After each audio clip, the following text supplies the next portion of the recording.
Good evening, good evening, good evening. How's everybody doing this evening? This is Doc Ock at noon and 9. So we're way past noon. Therefore, you know what time it must be. It's got to be 9, and I'm feeling really fine.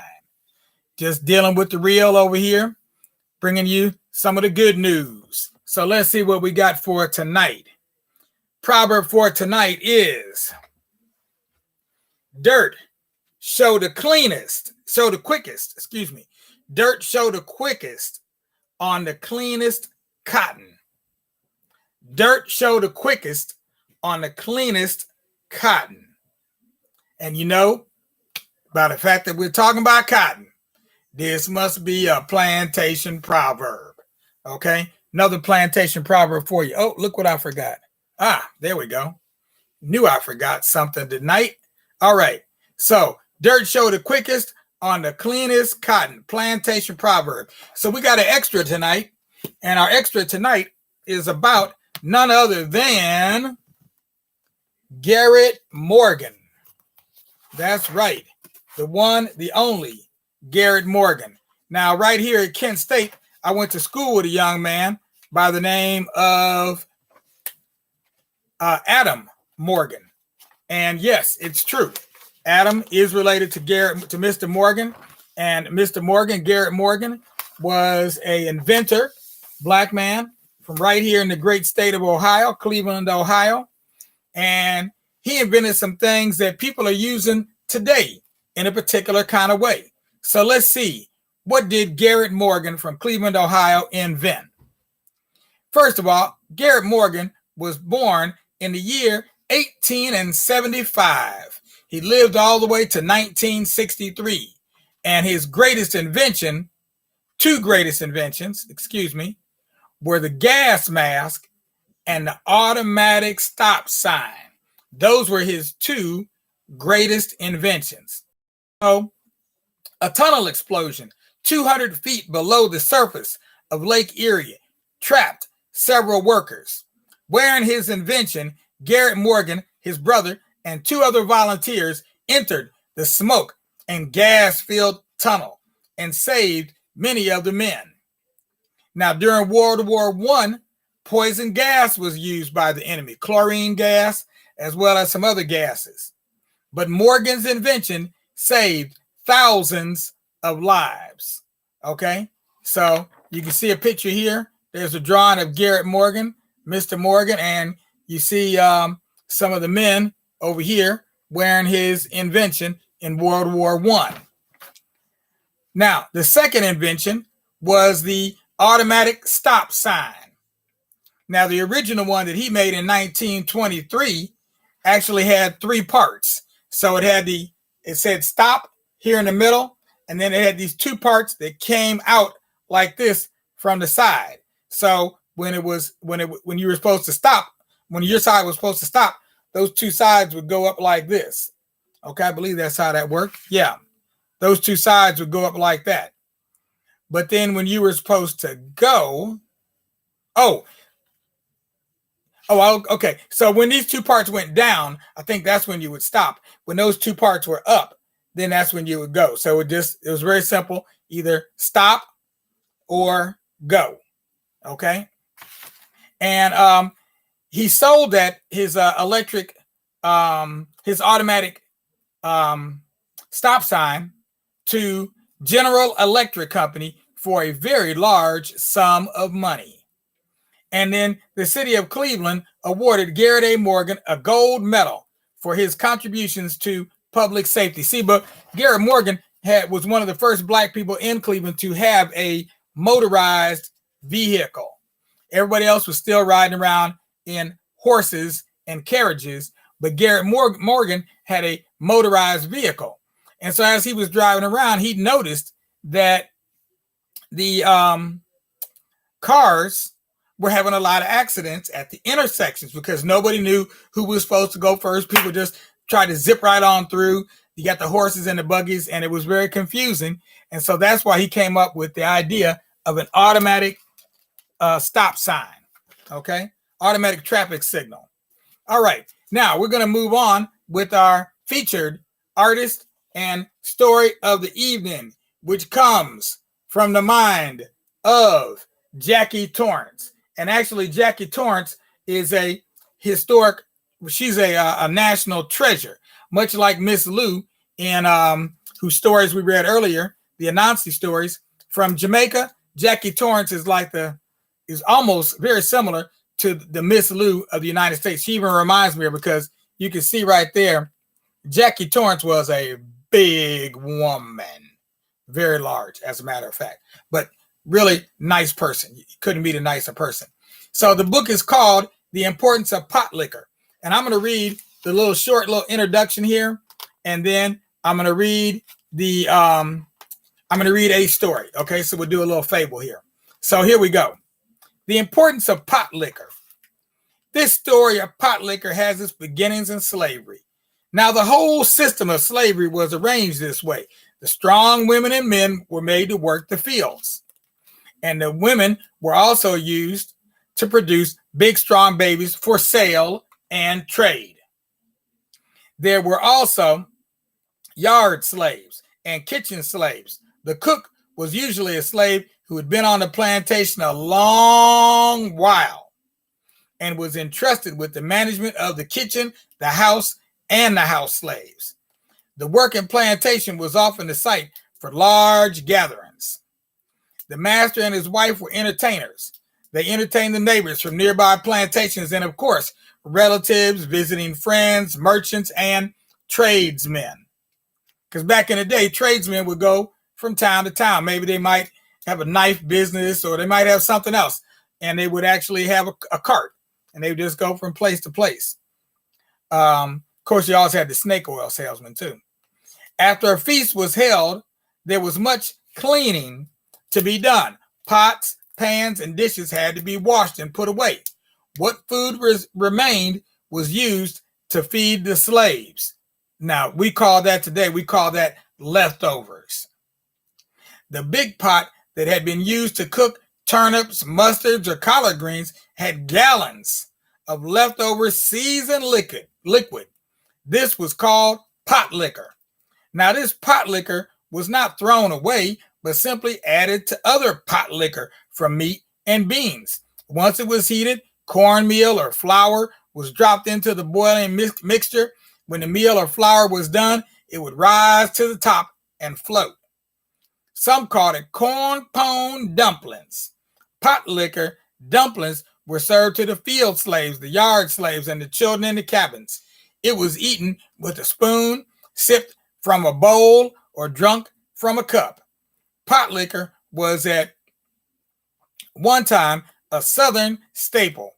As the mustard greens, turnip greens, collard greens, and meat were cooking, the nutrients seeped into the liquid. When eaten by the slaves, the pot liquor strengthened the slave's body. This was by no means deliberate. It just happened. But the value did not go unnoticed. Some of the black mammies probably used the cure of pot liquor on their white children that they had to take care of. My grandmother's theory was that if a child who had chicken pox ate meat, the meat would set the pox on the skin. Pot liquor was the answer. The strength and endurance the slaves displayed as they toiled under oppression was remarkable. Pot liquor became an important ingredient in their diet. It is said to have been given to the slaves as a healing potion, and they used it to cure chicken pox, measles, and the mumps. A cup of hot mustard green pot liquor would aid in cooling a high fever. Pot liquor also helped the common cold, and on a chilly day, a cup of pot liquor from greens or meat could warm the very center of one's being. My grandmother was a firm believer in the power of pot liquor, and so am I. It's like the Jewish mother's faith in chicken soup. And what is chicken soup other than plain old chicken pot liquor? Sometimes I think about the ingredients that came together to make me who I am today. They weren't big or rare mixtures of complex variety, but simple, homegrown compounds. I've not been too unhappy with the product, just confused sometimes about its purpose. Upon close examination of the product, me, I find I developed like the pot liquor, a mixture of heritage and birthrights, difficulties and good fortune, a little of this and mostly whatever is my combination. My attempts to explain portions of myself as a small child are placed before you on these pages. You will read that I suffered from a speech impediment in my early years. By the time you meet my family in these pages, you will understand where I got the strength, the pot liquor, to overcome this and eventually become all things a professional storyteller. Today, I live in central North Carolina, a stone's throw from my grandparents' house at Second Creek, where I spent most of my childhood in the late 1940s and 50s. Although I spend most of my time touring the country, this place travels with me, shaping the stories I tell and giving me the reasons for sharing them. Some of the ingredients in these pages are anecdotes from my childhood. Others are the stories told in my family that have nourished me in good times and bad. They may not be big or monumental, just little things of seemingly small significance, but these stories, tales, and anecdotes were pot liquor to my life. Now we're going to skip over the next chapter here, and we're going to go to this one. This is one of my favorite stories from this book. I got a chance to meet, my family and I got a chance to meet Jackie Torrance when she came to the Seattle Center back in the 90s. She came to the Seattle Center when we were living in Seattle. And my children really enjoyed her stories. And this one was one of our favorite ones. Brer Rabbit builds a home. Not a house, but an actual home. Let me just click that. Okay. Oops. One more time. There we go. Okay. My grandma and I were walkers. My grandpa and I were walkers. We walked to his garden every day. We walked up the hill to see his brother, Uncle Fred. We walked to his sister, Aunt Sally's house, and down the road to see Aunt Mag, his sister-in-law. Pa would sometimes wait until Grandma had me busy somewhere else, or I was down for a nap before he would leave. I never understood that. Maybe he didn't want my company all the time. I don't know. But when I discovered he had left without me, there was just no living with me until he returned. Early morning walks were the best. The road was shaded by the trees, the sun was not yet beaming down on us, and the day was quiet and still. The birds and other animals in the woods were still running about. Deer, chipmunks, foxes, raccoons, possums, rats, squirrels, rabbits, especially rabbits. They were always with us on the road. When we'd spot one running ahead of us or behind us or right beside us, Pa would say, Brer Rabbit was going about his daily business. I remember asking Pa if Brer Rabbit had a house to live in like me and him. In reply, he related the story of how Brer Rabbit built a home. All the creatures in the big wood, Brer Possum, Brer Bear, Brer Coon, Brer Wolf, and Brer Rabbit, decided they should go in together and build themselves a house. They took different jobs. Brer Rabbit insisted that he'd have to do something on the ground because he couldn't climb ladders, which made him dizzy in the head. And he couldn't work outside because the sun made him shiver. And he couldn't, so he got himself a ruler and stuck a pencil behind his ear and started measuring and marking and measuring. He was in and out all around, so busy that the other creatures really thought he was putting down a whole parcel of work. Yet all the while, he was just marking time, doing absolutely nothing. The critters that was working. They built a fine house, the likes of which nobody in these parts had ever seen. Why, if the truth be known, it was a splendid house. Plenty of upstairs rooms, plenty of downstairs rooms, a whole heap of chimneys, fireplaces, and all sorts of other wonderful things. After the house was finished, each critter picked a room.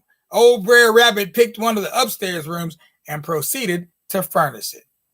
While all the other critters were busy finishing their rooms, Br'er Rabbit was slipping 3 things into his room: a shotgun, a big black cannon, and a big tin tub of water. When everything was all finished in the house, they cooked a big supper to celebrate. Then everyone took a seat in the parlor. Br'er Rabbit sat for a while, then he yawned, and he stretched, and excused himself for bed. The other creatures stayed on and laughed and talked and had a good time in their new parlor. While they were talking and laughing, Br'er Rabbit yelled from his room, "When a big feller like me wants to sit down, whereabouts do you think he ought to sit?" All the critters just laughed and said, "When a big feller like you can't sit in a chair, he better sit on the floor." "Watch out down there, because I'm fixing to sit right now," yelled Br'er Rabbit. He pulled the trigger of the shotgun. Ga-boom! Well, all the critters looked at one another and wondered what in the world was that. But everything was quiet then, and nobody said anything for a long time. After a while, the critters forgot the noise and started talking and laughing again. Then Br'er Rabbit stuck his head out the door again and said, "When a big feller like me wants to sneeze, whereabouts can he sneeze?" The other creatures turned and hollered up the stairs, "When a big fella like you can't hold a sneeze, he can sneeze where he please."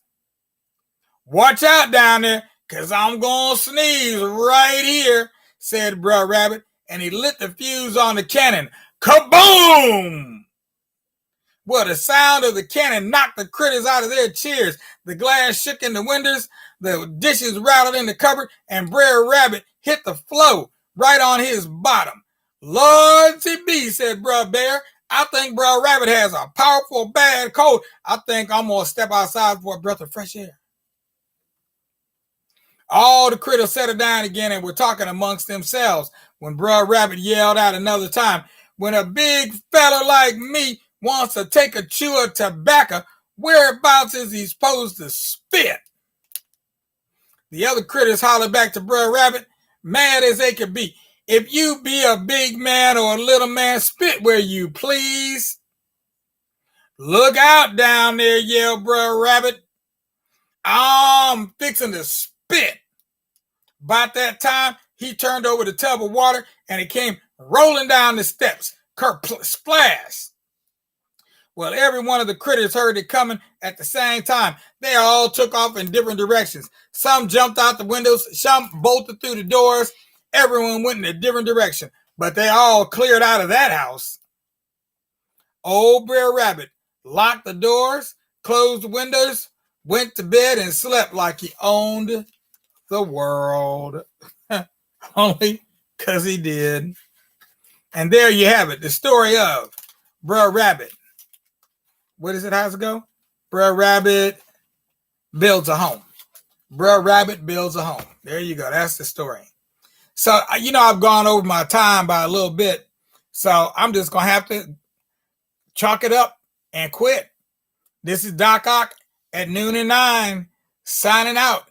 Don't forget, sleep right, sleep tight, and don't let the bed bugs bite. Do your thing while I leave here and go on upstairs and continue to sing, because that's what I'm going to do. I'm just going to let my voice continue to ring while you sleep it all off. But if those bed bugs bite you, you make sure, don't bite them back. Just hit them with a shoe till they turn black and blue. That's what you do. Peace out now. I will see y'all tomorrow. This is Doc Ock at noon and 9 signing off.